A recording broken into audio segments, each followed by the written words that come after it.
शुकदेव जी ने राजा परीक्षित को एक कथा सुनाई। राजा परीक्षित को श्रीमद् भागवत पुराण सुनाते हुए शुकदेव जी महाराज को 6 दिन बीत गए, पर राजन को तक्षक सर्प के काटने से होने वाली मौत का भय दूर नहीं हो रहा था। जबकि मौत में सिर्फ 1 दिन शेष था, तब शुकदेव जी ने राजन को एक कथा सुनाई। राजन, बहुत समय पहले एक राजा शिकार खेलते हुआ राह भटकने से एक भयानक जंगल में पहुंच गया। रास्ता ढूंढते ढूंढते उसे घनी रात्रि हो गई, लेकिन जंगल से बाहर आने का मार्ग नजर नहीं आ रहा था कि बारिश भी शुरू हो गई। अंधकार की वजह से राजा को कुछ दिखाई नहीं दे रहा था। फिर अचानक उसे दूर एक दीपक जलता हुआ दिखा और राजा उसी ओर चल पड़ा। नजदीक पहुंचने पर एक झोपड़ी में दीपक जलता हुआ दिखाई दिया। वह झोपड़ी एक बहेलिये की थी, जो कि ज्यादा चल फिर नहीं सकता था। इस कारण झोपड़ी में ही उसने मल मूत्र एक कोने में त्याग रखा था। वह खाने के लिए जानवरों का मांस झोपड़ी की छत से लटका रखा था। झोपड़ी गंदी, छोटी, अंधेरी व दुर्गंधयुक्त थी। झोपड़ी की हालात से पहले तो राजा ठिठका, पर जंगली जानवरों के भय से उसने वही रहना उपयुक्त समझा और बहेलिये से कहा कि उसे आज की रात विश्राम करने की इजाजत दे दो। बहेलिये ने कहा, आश्रय के लिए राहगीर राह भटकने के कारण यहाँ आ जाते हैं, लेकिन सुबह जाने के समय झंझट करते हैं।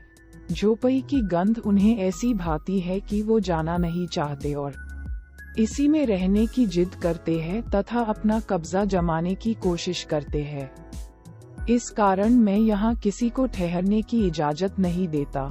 राजा ने बहेलिये से प्रतिज्ञा की कि वो सुबह होते ही उसकी झोपड़ी खाली कर देगा।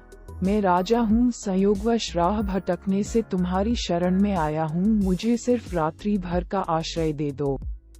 बहेलिये ने रात भर की अनुमति दे दी, लेकिन सुबह होते ही खाली करने की अपनी शर्त दोहरा दी। राजा रात भर झोपड़ी के एक कोने में सोता रहा।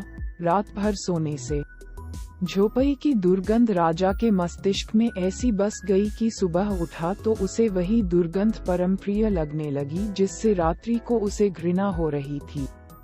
अब राजा ने अपने जीवन के वास्तविक उद्देश्य को भूलकर वही निवास करने की ठान ली। उसने बहेलिये से वही और ठहरने की प्रार्थना की। इस पर बहेलिया भड़क गया और राजा को खूब भला बुरा कहने लगा। राजा को वह जगह छोड़ना झंझट लगने लगा। इस कारण दोनों के बीच उस स्थान को लेकर विवाद हो गया।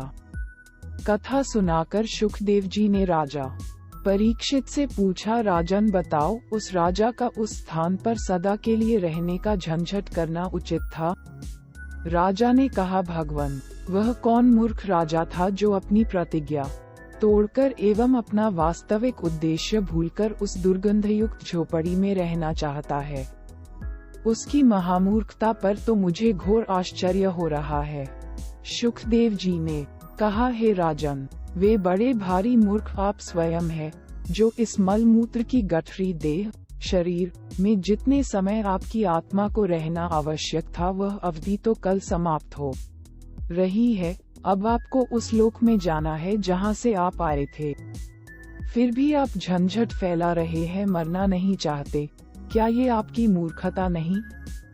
इतना सुनते ही राजा परीक्षित का ज्ञान जाग पड़ा और वो शरीर छोड़ने को सहर्ष तैयार हो गए। यही बात बाबा जय गुरुदेव जी महाराज ने हमें कई बार अलग अलग तरीके से बताई कि ये आपका घर नहीं है, आपके घर अनामी लोक पहुंचाने के लिए ही मैं आया हूँ। उसका हमें रास्ता भी दिया, पर हम अपनी मूर्खता पर अड़े हुए हैं, क्योंकि इस मलमूत्र की देह की दुर्गंध हमारे मस्तिष्क में ऐसी बस गई कि हमें उसके अलावा कुछ भी अच्छा नहीं लगता। अभी भी समय है, विचार करें और अपने घर जाने का संकल्प बनाकर गुरु महाराज के बताए नाम को पकड़कर निज धाम जाने की तैयारी करें।